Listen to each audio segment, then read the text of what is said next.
അപ്പോൾ ഇന്ന് നമ്മൾ വന്നിട്ടുള്ളത് ഒരു സ്റ്റിക്കി നോട്ട് ആയിട്ടാണ്, അതും ഹാലോവിൻ തീമിൽ. ഈ ഒക്ടോബറിലാണല്ലോ ഹാലോവിൻ, ഒക്ടോബർ 31 ആണെന്ന് തോന്നുന്നു. അപ്പോൾ നമുക്ക് ആ ഒരു തീമിൽ തന്നെ സ്റ്റിക്കി നോട്ട് ചെയ്തെടുക്കാം. അപ്പോൾ ഞാൻ ഇതുപോലെ കുറച്ച് പേജസ് കട്ട് ചെയ്തെടുക്കുന്നുണ്ട്. എത്ര വലിപ്പമുള്ള സ്റ്റിക്കി നോട്ടാണോ വേണ്ടത് അതിനനുസരിച്ചിട്ട്. എന്നിട്ട് അതിൽ ഹാലോവിൻ തീമുള്ള കുറച്ച് പിക്ചേഴ്സ് വരച്ച് കൊടുക്കുന്നുണ്ട്.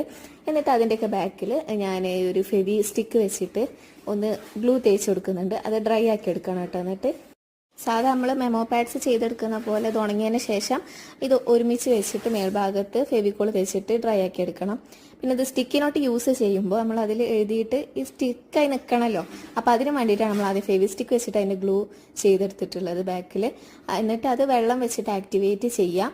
എന്നിട്ട് അത് നമുക്ക് സ്റ്റിക്കി നോട്ടായിട്ട് യൂസ് ചെയ്യാം. ഇപ്പോൾ ഞാൻ ഡബിൾ സൈഡ് ടേപ്പ് വെച്ചിട്ട് ഒരു സ്റ്റിക്കി നോട്ട്സ് പറഞ്ഞിട്ട് ഒരു കാർഡ് ഉണ്ടാക്കിയെടുത്തിട്ടുണ്ട്. അതിൻ്റെ മുകളിൽ ഒട്ടിച്ച് കൊടുത്തിട്ടുണ്ട്. അപ്പോൾ ഇത്രേ ഉള്ളൂ. ആ ഫെവി സ്റ്റിക്ക് ഇത് നമ്മൾ ചെയ്തെടുത്തതിൻ്റെ ഭാഗത്ത് വെള്ളം വെച്ച് ആക്ടിവേറ്റ് ചെയ്യാം. ഇഷ്ടപ്പെട്ട എല്ലാവരും സബ്സ്ക്രൈബ്